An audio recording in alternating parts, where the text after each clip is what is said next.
In 1990, Nelson Mandela was freed from prison by the South African apartheid government.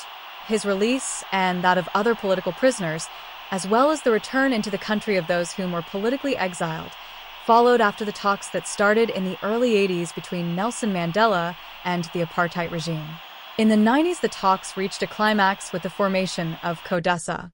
It is the compromises that Mandela made that met with discomfort by other members of the ANC and those of the ANC alliance. They felt that the formation of the Amnesty Commission, suspension of the armed struggle, and the change in the economic chapter of the ANC Freedom Charter was a sign of weakness by the ANC leadership. One of the unsatisfied ANC members was Chris Hani. Chris Hani was aware that the Amnesty Commission could not bring about the justice sought for the poor black masses that were enslaved, impoverished, humiliated, and killed by the apartheid regime. Unlike others who were afraid to raise their concerns, Hani could not be silent about it. And I disagree with a lot of people who think that de Klerk and others have changed. Because de Klerk and others have done nothing about removing the forces that they created. It's not just Hammer, Van der Vestes, and Gert, Hugo, or whatever his name. It is those people who strategized and worked out the strategies and tactics of destroying us. De Klerk, Rolf Meyer, Adrian Flock, Magnus Malan, Big Potter, who were in the center of the strategy of killing people, in the State Security Council. And therefore, that's why some of us have got reservation about the amnesty they are talking about. Before you consider an amnesty, let us see what they did. When we were coming back, they forced us to fill forms to say, what did we do? And I think that should apply to them as well. I want to be honest. I was annoyed. I was marooned in the Transkei when the decision was taken to suspend Amstrad. My indemnity had been withdrawn. I spent more than 27 years in MK. I'd spent the best part of my life in an armed struggle against this regime. I was angry and bitter that this decision was taken without comprehensive consultation. That was my immediate gut feeling. I didn't sleep when our delegation was locked with de Klerk negotiating. I was waiting for the outcome. When there was that press conference early in the morning announcing the suspension of military activities, I felt like crying. But why was it that there was no widespread consultation with those who were actually involved in the physical side of armed struggle? That was my initial reaction. Nelson Mandela was the author and founder of TRC, with Bishop Desmond Tutu as his right-hand man. Any criticism to the TRC was a direct poke into Mandela's eye. Hani's criticisms of the CODESA and its negotiations process was also not received well by Nelson Mandela, Bishop Tutu, and those who were acting behind the curtains. That would be the British rule, America, the Manel, the Oppenheimer, and the Rupert. Mandela and his accomplices were selling poor black South Africans broken promises of a fairy rainbow nation, and Chris Hani was ruining their plans. It was Hani's grip to socialist ideas and the demand for nationalization and redistribution of land and resources that made him a marked man. Mandela had already abandoned this socialist ideology for neoliberal ideas that would secure the existence of capitalism, just as colonial masters had instructed him. The ANC does not believe in socialism. We are a broad national movement which combines various strands of political thought, ranging from the far right to the extreme left, embracing liberal and conservative views. And if you study our basic policy document, the Freedom Charter, you will find that it is based on free enterprise. And the land, for example, there is no nationalization of the land. And the land is subject to individual ownership. And in actual fact, when the Freedom Charter is applied, when the provisions of the Freedom Charters are applied, capitalism amongst Africans will flourish as never before. I wrote an article in 1956 to this effect, to say private enterprise, when a democratic system is introduced, will flourish in this country as never before. And the only exception is a clause which calls for the nationalization of the mines, the financial institutions, and monopolies. That is done because of the conditions in the country. It's a clause which was actually adopted in the constitution of the present ruling National Party in the 40s. So there is nothing unique in that. There is no element of socialism in the policy of the ANC, whatever may happen in the future. Here is further proof that Mandela collaborated with colonial masters to deprive black people of justice and to further their hardship. The whole transition process was orchestrated by the mineral energy complex. And with Harry Oppenheimer and to a lesser extent Anton Rupert, they organized everything. Early in the 1990s, there was regular lunches between Mr. Mandela and Harry Oppenheimer. When I became aware of it, I remember I was furious. For what must they have lunches? But these lunches developed into regular meetings at Little Brenthurst.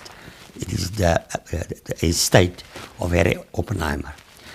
When too many people attend that secret meetings, the meetings were shifted to the Development Bank between Johannesburg and Pretoria. Normally at night, it was easy to park the cars at the back side of the building, and people on the N1 was not aware of that important meetings that was taking place there. And there, the ANC was convinced to forget about their ideas of socialism and large-scale government intervention, etc. You see, America was in the beginning of the 90s, in a mood of triumphalism. Their attitude was that the American model has won, and that everyone must adapt to the American model. So under the pressure of the South African business sector, with pressure from the Americans that had quite a vested interest in South Africa, the ANC was had to give in. You see, on the question, why have they accepted the new liberal model of the Americans? That is definitely not the correct model for South Africa. Is the bargaining power of the business sector and the Americans. But the Americans was also in a position to make use of threatening the ANC, that if you, in a rather diplomatic way, told the ANC, if you are not going to accept our proposals, we can destabilize South Africa. Now, and there is a third possibility that no one can prove, and I can only speculate it. The question is how many money went under the table. So there's the three reasons: convincing the ANC with arguments, threatening them, and buying them out. Two or all three was at play at that time, because from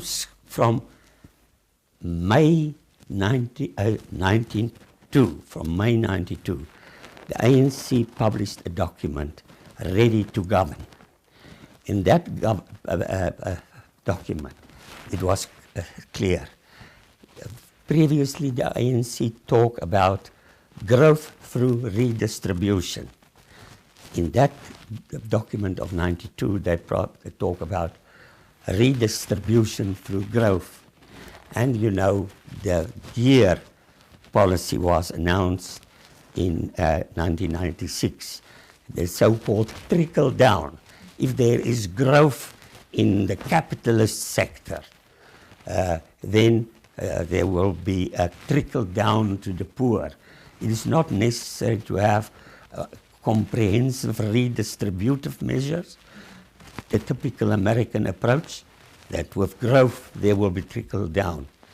When you strike a compromise between the oppressor and the oppressed, something has gone wrong.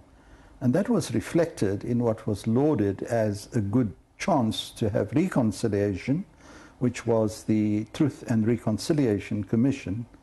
Ironically, 22,000 people turned blacks appeared before the commission, and very few of the oppressors, the majority of the whites. Yes. What was also very disappointing was the fact that the people who orchestrated the apartheid terrorist regime, not just the apartheid regime, because they terrorized not only the 40 million indigenous people, but also the surrounding African states.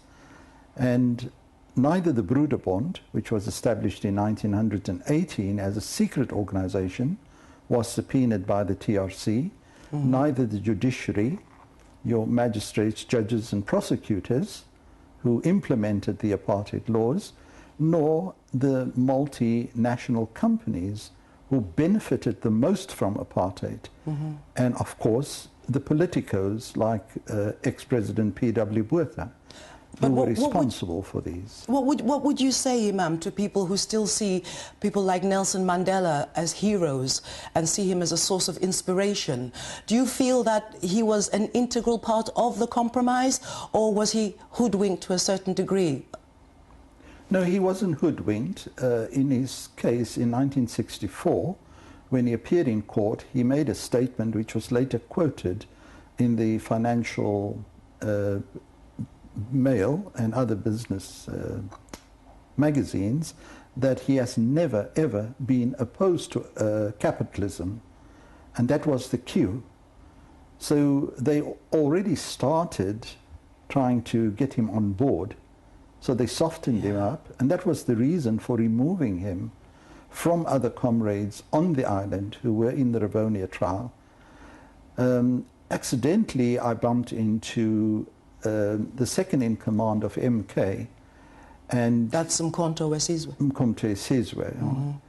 And he called me and he mistook me for somebody else, for an MK member, which I've never been.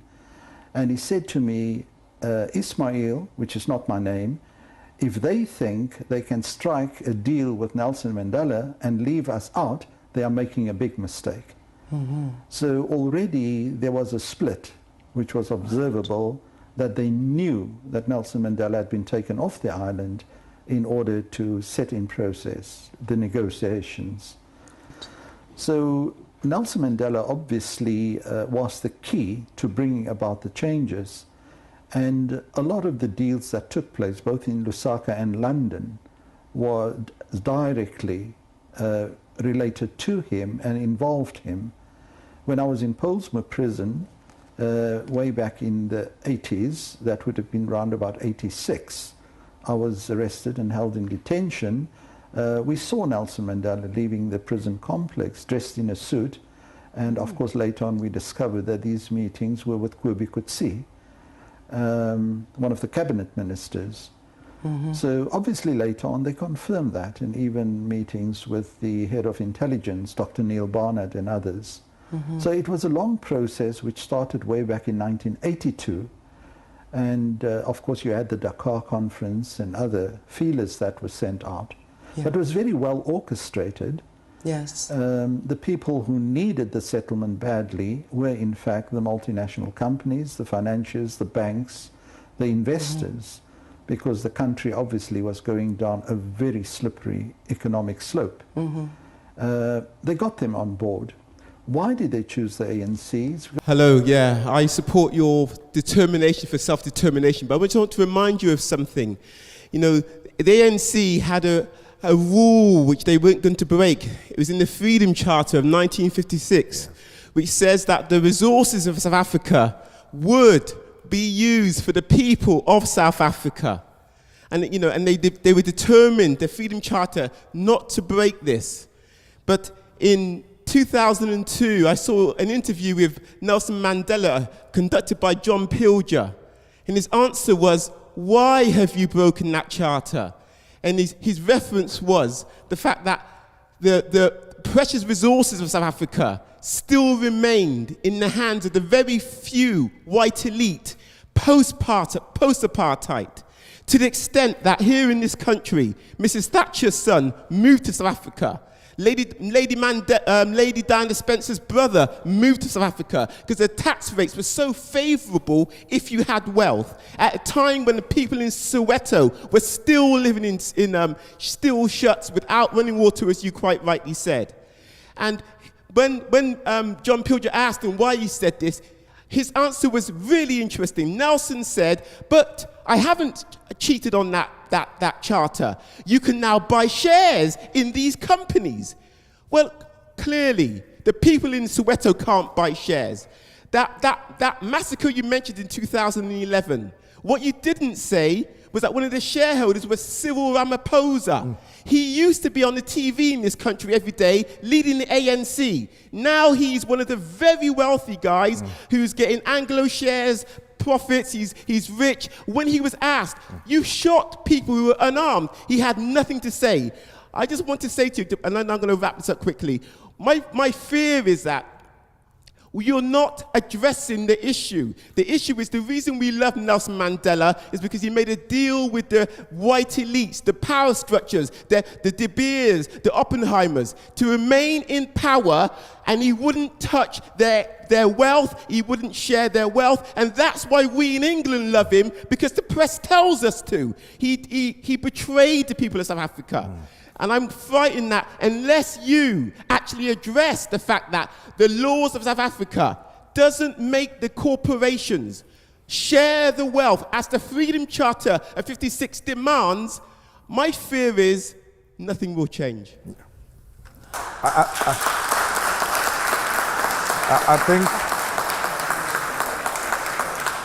I think you captured it very well. There's no any better explanation than the explanation you have given. The deviation from the Freedom Charter was the beginning of selling out the revolution. But why did Nelson Mandela sell out the Freedom Charter? When Nelson Mandela returned from prison, he got separated with Winnie Mandela and went to stay in a house of the rich white men. He was looked after by the Oppenheimers. Nelson Mandela used to attend the club meetings of those white men who owned the South African economy at the time. He stayed in their complex. He stayed with them. He stayed in one of their houses. They had access to him 24 hours. And they told him that what he represents will not be achieved. And then that's when he turned against himself. Because the Nelson we are celebrating now is not the Nelson we celebrated before prison and during prison. It's a staged, managed Nelson Mandela who compromised the fundamental principles of the revolution, which are well captured in the Freedom Charter. I wanted them, as we were beginning to talk to the Neil Barnards of the day, you must have still been a baby, probably you were not even born yet. But we quarreled with Madiba even about the negotiations, right at the negotiation table. I was the one who felt that we had over-negotiated. In the process, we lost it. And I warned at the time that we over-negotiated, and the truth was we may have lost the land again in the process. Our struggle was a struggle for land. It was all about the return of the land to the owners of the land, not the silly notion of driving the white man to the sea, the notion of fighting back to get back our land. And the problem at the time, which I foresaw, and we disagreed with Madiba over it, we say, yes, you say, let us negotiate. In the process of negotiation, we say the land belongs to all who live in it. The doors of landing shall be open. Now, how were we going to buy the land back from those who had stolen it? I believed that perhaps something went wrong when we were negotiating, when we over-negotiated, and we could have probably reached other decisions other than the willing seller, willing buyer. What are we going to buy the land with? Because in order for us to buy the land back, you have to raise the GDP, you have to build your country to an extent that the equality of our people is not a myth, that you bring up the lives of our people at par with those who have owned capital. And the captains of industry ought to have been part and parcel of the agreement at CODESA, that they were going to create jobs. Governments do not create jobs. It is captains of industry who create jobs. But it was not to be. We were rushing. We wanted to raise the flag of freedom, and we accommodated minorities in the process. And I warned Madiba, I said, it's not going to work. We have fought with these people at grassroots level. We know them. We know them better than the leadership that was incarcerated for years on Robben Island. We understood them better. And it was the children of 1976 who turned the tide of history around, who said, enough is enough. You're not going to teach us history of our land in Afrikaans. We are done. Then we embarked on the armed struggle. But then when we went to CODESA, we had already disbanded the military wing of the ANC, Umkhonto weSizwe. So therefore we ought to have looked at the types of agreements that were not going to sell the country back to the owners of the means of production. It's a very long discussion, and I don't think that's what we came for. Here is further proof that Mandela was indeed friends with the Manel, the Rupert, and the Oppenheimer families. Then you can decide for yourself who is it that really wanted Chris Hani dead. Janusz Wallus and Clive Derby Lewis were not ideologists and could have not have therefore singled Hani out for the killed. They were just hired hands. Hani differed with Mandela in that he did not praise the Manels, the Ruperts, and the Oppenheimers. He exposed them for their exploitation of poor blacks, using them as cheap labor. They built their empires on cheap black labor, and continuing to do so. Hani's vision of justice for the blacks interfered with their business interests. Of conglomerates like Anglo-American. Anglo-American, for instance, has committed a crime against our people. Something has got to be done about the redistribution of wealth in our country. To try to distribute resources. And certainly we want to nationalize enterprises like ESCOM, ISCO, SETS. You know, we want to bring about social harmony in our country. And that social harmony is impossible if we do not redistribute wealth and resources. Our nationalization, in fact, is guided by a concern to bring about social justice. Our capitalism, I said so when I was speaking yesterday, has never demonstrated a social conscience. Perhaps Moeletsi Mbeki, the brother of the former South African President Thabo Mbeki, will make us better understand the role of Nelson Mandela and the ANC in the whole system, that black people were spooked into believing that Nelson Mandela was liberating them when he was actually just a character built to secure white interests in a post-apartheid system of neoliberalism. You see, this is the thing that the people of South Africa don't understand. That generation, your John Dube's, who was the first president of the ANC, your Saul Blackies, your Walter Khobusanas, they wanted to be incorporated into the colonial system. They did not want to destroy the colonial system. They said, we want to be part of the colonial system.